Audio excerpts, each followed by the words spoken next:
Bismillahirrahmanirrahim. Qala al-musannifu rahimahullah ta'ala nafa'ana Allah bihi wa bi'ulumihi fid dharain amin.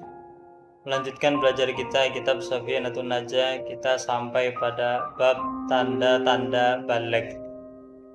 Di sini adalah bab menerangkan tentang tanda-tanda baligh, menandakan bahwasanya di mana seseorang anak sudah mulai diwajibkan dalam rangka menjalankan kewajiban-kewajibannya sebagai seorang muslim, entah itu sholat fardu 5 waktu, entah itu puasa Ramadan atau kewajiban-kewajiban yang lainnya, itu sudah menjadi tanggung jawab dia.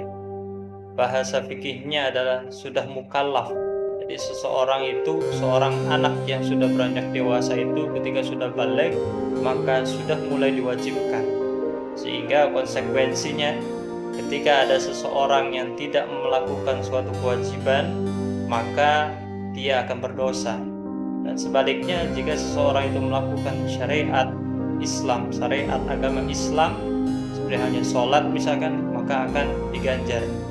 Begitu juga dengan seorang anak yang sudah mencapai baligh, kok dia tidak melakukan kefarduan yang sudah diwajibkan oleh Allah, maka seorang anak tersebut akan berdosa. Berbeda ketika anak tersebut belum mencapai baligh, maka hukumnya adalah belum mukallaf atau belum berdosa. Di sini alamatul bulughi salasun.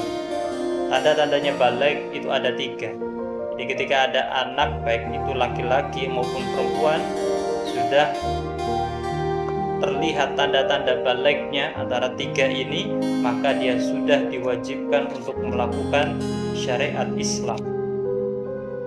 Yang pertama adalah tamamu khamsa asyrata sanah. Yang pertama adalah dia sudah sempurna umur 15 tahun. Fi dzakari wa unsa, baik itu laki-laki maupun perempuan. Jadi ketika ada seorang remaja, anak yang beranjak remaja, sudah genap umur 15 tahun, maka dipastikan anak itu sudah mulai diwajibkan menjalankan apa-apa yang sudah diwajibkan oleh Allah Subhanahu wa ta'ala, wajib hukumnya. Kemudian yang kedua adalah ciri baligh yang berikutnya, wal ihtilam fi dzakari wal unsa li tis'i sinina. Ciri baligh yang kedua adalah ihtilam, mimpi basah atau mimpi keluar sperma, baik itu dialami oleh laki-laki maupun perempuan yang sudah berusia 9 tahun. Baik itu perempuan umur 9 tahun ihtilam, mimpi basah, maka ketika itu juga dia sudah mulai difardukan untuk melakukan kewajiban-kewajiban. Ataupun laki-laki yang sudah mencapai 9 tahun namun sudah ihtilam, sudah mimpi basah pun sama, maka dia sudah mulai diwajibkan untuk menjalankan syariat-syariat Islam. Meskipun ihtilamnya itu wa illam yakhruj al-mani minadz dzakari ka'an ahassa bi khurujihi fa amsaku. Meskipun tidak keluar sperma ketika dia mimpi basah, mimpi keluar sperma.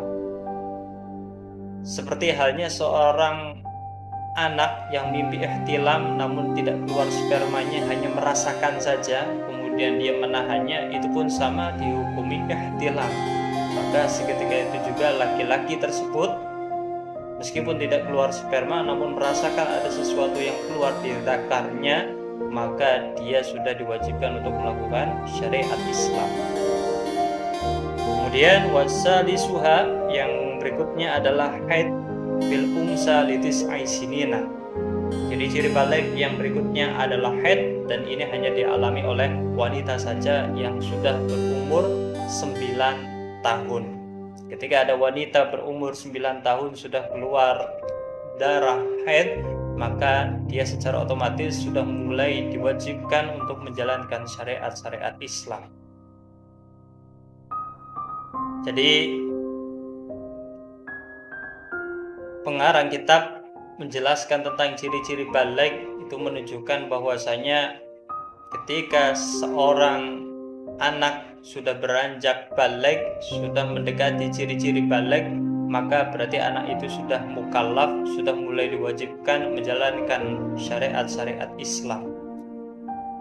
Bahkan meskipun seseorang anak itu belum beranjak balik, di kitab-kitab manapun, di kitab-kitab fikih manapun, ketika seorang anak masih berusia 7 tahun, itu mulai orang tua memerintahkan anaknya untuk melakukan sesuatu ibadah, baik itu memerintahkannya untuk sholat, untuk puasa Ramadan dan lain sebagainya. Tujuannya adalah ditarbiyah, mendidik, agar ketika dia mencapai balik, dia tidak kaget, dia tidak merasa berat. Sehingga ketika anak berumur 7 tahun sudah mulai diperintah oleh orang tuanya, diajak oleh orang tuanya untuk melakukan sholat, puasa Ramadan dan lain sebagainya semampu anak tersebut.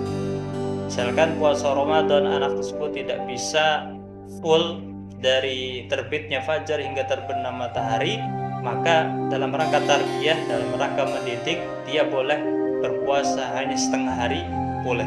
Dengan tujuan adalah ditarbiyah, agar dia terbiasa ketika dia beranjak dewasa hingga mencapai alamatul bulugh, tanda-tanda balik. Berikut pun juga sholat mulai diajak, mulai diperintahkan di kitab fikih seperti itu. Bahkan di kitab fikih juga diterangkan ketika sudah beranjak umur 10 tahun, berarti sudah mulai ada penegasan dalam perintah orang tua terhadap anaknya. Ketika anaknya itu tetap tidak mau menjalankan syariat Islam, maka di dalam kitab fikih yang lain pun sama, maka orang tua boleh memukulnya dengan catatan adalah ghairu mubarih, dengan catatan tidak sampai melukai. Ini hanya adalah litarbiyah, mendidik. Karena apa? Karena umur 10 tahun kita lihat di alamatul bulugh itu sudah mencapai taraf balik. Ya, di tis'ai sinina sudah mencapai balik. Ketika ada anak umur 10 belum melakukan sholat fardu, belum melakukan puasa wajib Ramadan, maka orang tua boleh memukul dengan catatan ghairu mubarih, dengan catatan tidak sampai melukai anak tersebut. Bahkan tidak hanya kasus orang tua memerintahkan terhadap anaknya, bahkan di sini juga dijelaskan seorang mu'alim, seorang pengajar, seorang pendidik pun sama. Dia dianjurkan untuk memerintahkan anak didiknya untuk melakukan syariat-syariat Islam. Dan ketika sama sudah beranjak dewasa 10 tahun, maka dia boleh memukul dengan catatan ghairu mubarih, dengan catatan dapat izin dari seorang wali dari si anak tersebut. Seorang pembimbing boleh memukul, boleh memerintah anak tersebut dengan catatan tidak melukai, dengan catatan dapat izin dari seorang wali. Dan juga tidak hanya orang tua terhadap anaknya, muallim terhadap anak didiknya, berikut juga seorang suami wajib untuk mengajak istrinya, menyuruh istrinya untuk menjalankan syariat-syariat Islam. Dan dia boleh memukul istrinya ketika istrinya membangkang, tidak mau menjalankan syariat Islam, tidak mau melakukan sholat wajib, sholat fardu, tidak mau melakukan puasa Ramadan dan lain sebagainya. Si suami boleh memukul istrinya dalam rangka tarbiyah dengan catatan sama. Yang pertama adalah ghair mubarih, tidak sampai melukai. Yang kedua adalah dapat izin dari walinya juga sama. Dalam rangka kesemuanya itu adalah litarbiyah, mendidik agar seseorang yang tidak melakukan syariat-syariat Islam, kewajiban-kewajiban dia sebagai muslim seperti apa, agar mau menjalankan apa-apa yang diperintahkan oleh Allah Subhanahu wa taala. Wallahu a'lam bishawab.